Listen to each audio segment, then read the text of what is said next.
Jadi kalau ada mengatakan nih Habib Rizik nih majelis di Petamburan politik melulu ini. Saudara, kita ini semua makhluk politik. Artinya tidak ada satupun warga negara di negara manapun yang tidak tersentuh oleh politik. Ima dia menjadi pemain politik, ima dia menjadi komoditas politik, ima dia menjadi korban politik. Nggak ada nggak tersentuh politik ya. Buktinya bagaimana? Mari kita lihat.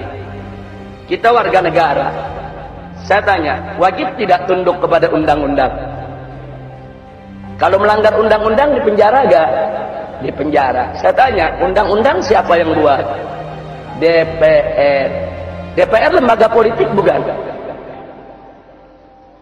Itu keputusan politik, saudara.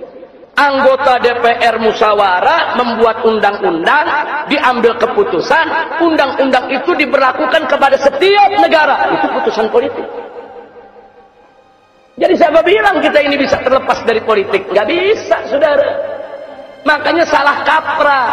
Saudara, kalau ada mengatakan, saudara ngaji-ngaji, kita nggak usah bicara politik. Kalau kita nggak bicara politik, nanti para bajingan yang main politik, saudara.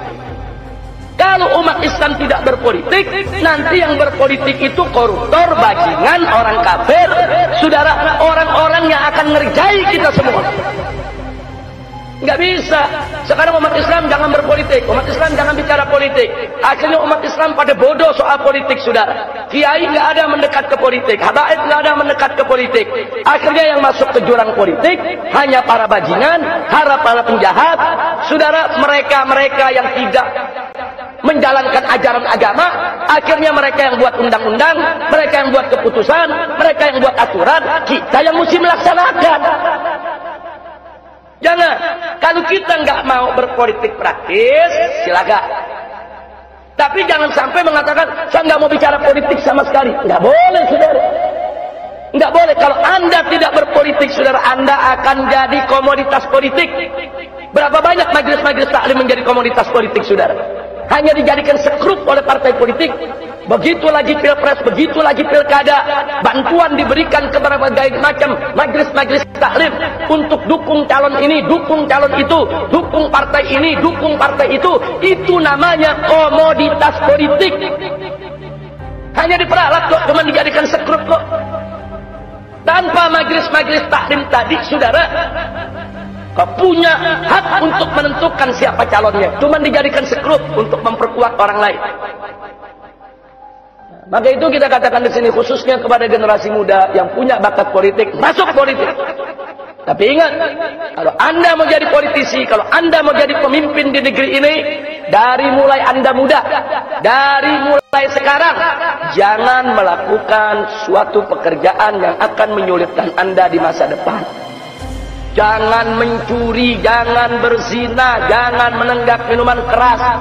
Saudara, jangan berbuat yang asusila. Ini anak-anak muda, subhanul yawm rijalul ghad, pemuda hari ini, pemimpin di hari yang akan datang. Kalau hari ini Anda melakukan tindakan-tindakan asusila, tindakan-tindakan amoral, itu akan terus melekat sampai Anda dewasa nanti. Dan bahaya kalau Anda punya segudang kekurangan, segudang celah, segudang kejahatan, jangan terjun di politik. Berbahaya. Kenapa? Sebab kejahatan Anda, kebijakan Anda, keburukan Anda akan dijadikan alat oleh musuh untuk memeras Anda. Itu akan terjadi pemerasan politik. Bikin undang-undang macam ini ya. Kalau kau nggak setuju, ini nanti kejahatanmu kami ungkap. Bikin aturan seperti ini ya. Kalau kau nggak setuju, ini nanti kebijakanmu akan kami sebarluaskan ke tengah masyarakat. Ini namanya pemerasan politik. Jadi kalau Anda mau jadi pemimpin di negeri ini kayak anak-anak muda, Anda mau jadi anggota dewan, Anda mau jadi menteri, Anda mau jadi presiden, dari sekarang jadilah pemuda yang bersih. Bersih. Bersih akidahnya, bersih syariatnya, bersih akhlaknya. Sehingga begitu ke depan Anda menjadi pemimpin bangsa, tidak ada yang bisa memeras Anda. Nggak ada yang bisa ngancam, nggak ada. Anda bisa dengan bebas mengambil keputusan tanpa ancaman, tanpa pemerasan politik. Sudah. Nah ini yang mesti ditanamkan ke anak-anak muda kita. Jangan anak-anak muda kita diajarin dari muda, jangan berpolitik, jauhkan diri dari politik. Nah kalau anak muda yang bagus pada jauh dari politik, akhirnya main politik narkobais semua. Nah kalau pecandu narkoba main politik, akhirnya besok ada undang-undang melindungi narkoba. Jadi sekali lagi ya kawan, jangan sampai kita termakan. Saya tidak suka ikut partai politik, saya nggak mau ikut politik praktis, tapi saya tidak boleh buta politik. Harus tahu politik, harus ngerti politik.